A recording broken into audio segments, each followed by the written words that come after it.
It's about 9 weeks now until the new season, and not much news has been around lately about the content coming to Sea of Thieves. I thought now would be a good time to release my naval combat tips video. I've been thinking about doing this for a while, and so now I figure it's the time to get on with it while the seas are a little quieter. Although, I don't know about you, but I've been experiencing quite a bit of spice on the seas lately, and so hopefully some of these naval tips will help those of you who want to improve. Hello pirates, my name is Ellie, and I post regular Sea of Thieves videos on this channel. If you'd like to stay up to date with the game, then remember to subscribe to the channel and hit the bell to be notified when I put up a new video. Now I want to preface all of this by saying that I don't think I'm the best at Sea of Thieves, and by offering these tips I'm not saying that I'm the best at the game or that this is the best way to do things. However, I have learned a lot over my time on the seas, and I've been playing since the beta and have over 1,800 hours in the game, so I do know a thing or two about how this game works. I've broken the tips down into the top 10, with 5 being about naval combat attack and 5 being about naval combat defense. I'm also going to be focusing mainly on sloop combat, fighting bigger ships. Sloop is my favorite ship, and so these tips are made with that in mind. Although obviously all these tips can be applied no matter what ship you're sailing on. Without further ado, let's get into the video. Tip number 1, keeping your distance. I see far too many ships going in for a ram strap best strap maneuver when they're new, and while this used to be okay back in the day, like year 1 when no one really knew what they were doing, although not even really then, these days it's only really worth doing if you're completely out of supplies and need to do some damage to a ship as a last resort. If you're not in that position and you're just lining up for a fight for the first or second encounter, then keeping your distance and using cannons and chain shots first before getting closer and really going in for the kill is the best strategy. You want to practice positioning your ship, aiming long range cannons and doing damage before boarding is especially important if you're fighting a ship that's bigger than yours.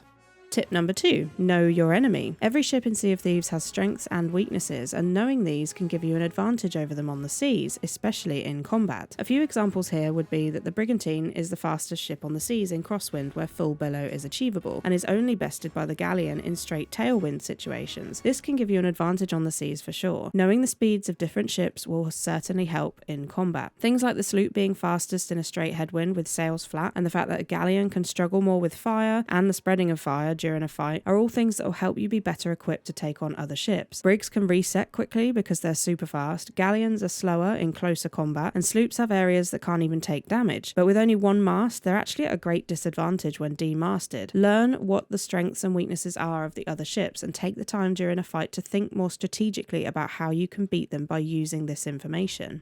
Tip number 3, cosmetics do matter. When it comes to cannons specifically, cosmetics do make a big difference to your aim. Large, bulky cannon cosmetics will obscure your vision, and although it doesn't make a difference to how the cannons actually work, it will make a difference to your aim. If you need all the help you can get on cannons, then go for slim line cannons that are as close to the original sailor cannons as possible. Venomous or inky kraken cannons are pretty good, and Order of Souls cannons are one of my favourites. The Dark Adventurer cannons are pretty good, and the Killer Whale cannons for getting level 45 at Hunter's Call. As well as cannon skins, cannon flares can make a difference. There are some cannon flares which make it very difficult to see when you're aiming, and if you're shooting for a long time, this can get really annoying. I tend to stick with default to avoid any of this, especially if I know I'm going to be looking for PvP. There are some cannon flares that you can buy from the Emporium, like the Cutthroat one, the Dark Warsmith one, and even the Lunar Festival one, that actually can help with your visibility a little bit. But there was that whole issue with the Crimson Crypt cannon flare where they had to reverse the effects on it because it literally was the easiest thing. It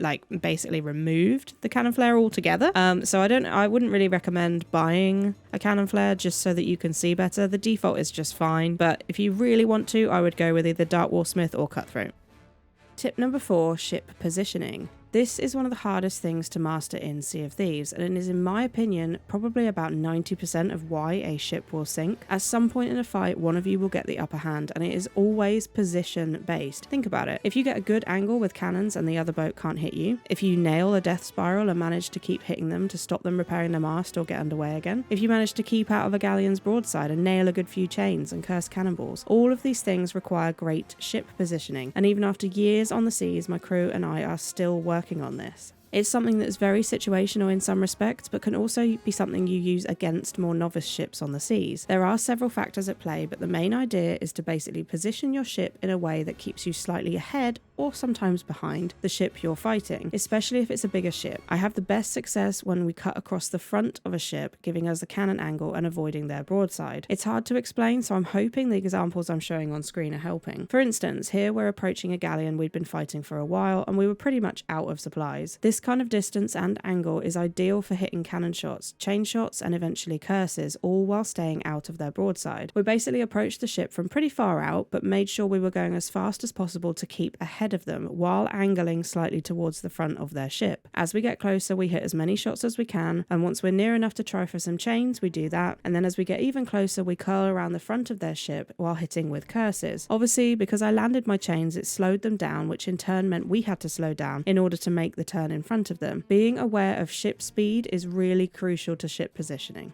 Tip number 5, knowing when to reset. One of the biggest reasons that people sink in this game, and the reason that we still sink in this game, is because of not pulling out of a fight when you should really reset. Getting a little over-eager and staying in a fight when you need to pull away and reset your ship to repair, grab pockets, reposition, etc. is probably the number one reason that people sink. As a rule, if you're in broadside to broadside situation and they are hitting more than you, be prepared to pull out of the fight. You need to learn how to get out of a tricky situation and pull away when you need to in order to recover your ship and avoid your ship getting overwhelmed. Learning how much pressure your ship can take before it's time to back out is really important. In general, keep an eye on holes below. On a sloop, particularly, if you have more than 3, it's likely you need to pull away from an engagement. Obviously, this is pretty situational and it depends on ship size, but given the sloop can be immobilized with just 1 hit, it's pretty important to get out when you can to avoid that happening. And if you have more than 3 holes, then you're either against a great crew or you are too close and risk your mast being hit. If you do get your mast hit and you're immobilized, this is when you will need to adjust your strategy to ship defense. Luckily, my next 5 tips are all about ship combat defense.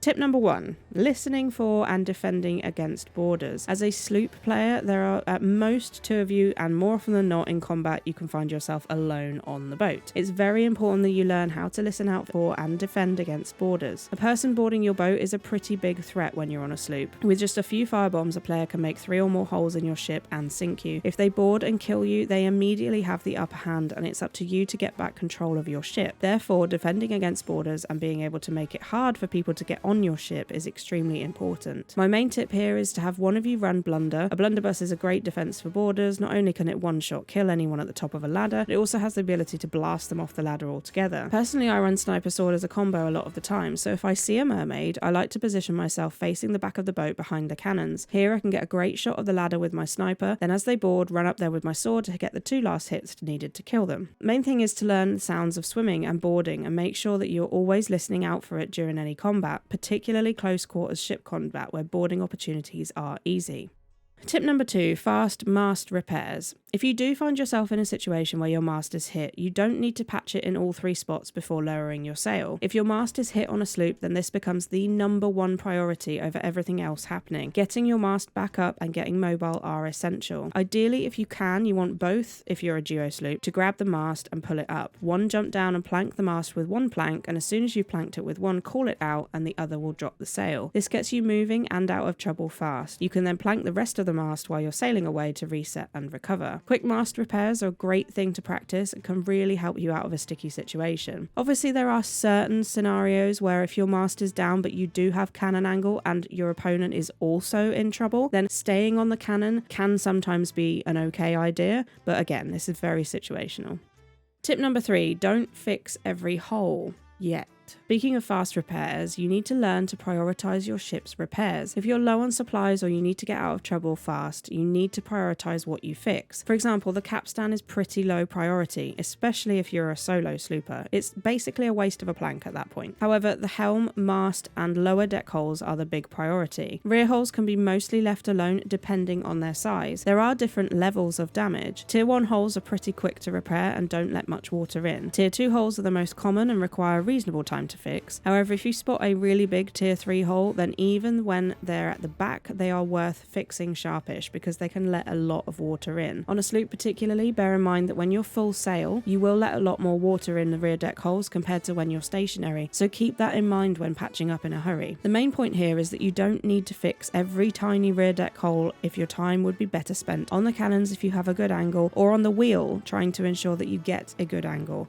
Tip number 4. Ship creaking doesn't always mean you're sinking. Make sure that you learn the sounds of the boat sinking. You can actually creak quite a bit before you sink, and running down below to ankle deep water can waste valuable cannon and steering time. Try to learn the sounds of your ship and make sure you don't panic patch. If you need to be on cannons but you can hear some creaking, you'd also be surprised how much time a few buckets can save you without needing to patch just yet. Sometimes I will run down and grab a few buckets, chuck them, and then get back on cannons. It just gives you that extra time, but you don't have to spend all that time patching. Tip number 5, situational awareness. All in all, the biggest thing to get right in Sea of Thieves is situational awareness. There can be an awful lot going on in this game during peak combat, and communication, being aware of where the enemy is, what could possibly happen, where your crewmate is, and where your time is best spent during each situation is the key to success on the seas. Being aware of where the enemy ship is, what angle they are taking, how much damage they have, how many holes you have, what angle you're taking, any other threats on the horizon, being on the lookout for boarders, listening out for boarders, being able to hit your shots, jump on and off cannons when needed, repel boarders, get food, patch, bail, and everything else that's involved. It's something that comes with time and practice, and the biggest piece of advice I can give anyone who wants to get better at PvP is to just keep fighting. Fight every ship you see, no matter the size, and you will get better. Every encounter is different, and it's very hard to practice every aspect of the naval combat in this game with just a few fights here and there. You need to actively seek out PvP combat to ensure you improve. I'd also strongly recommend running solo sloop for a while to try and improve. Being on bigger ships isn't always the best way to get better at the game. Being responsible for a sloop and everything that needs doing by yourself can really improve your skill.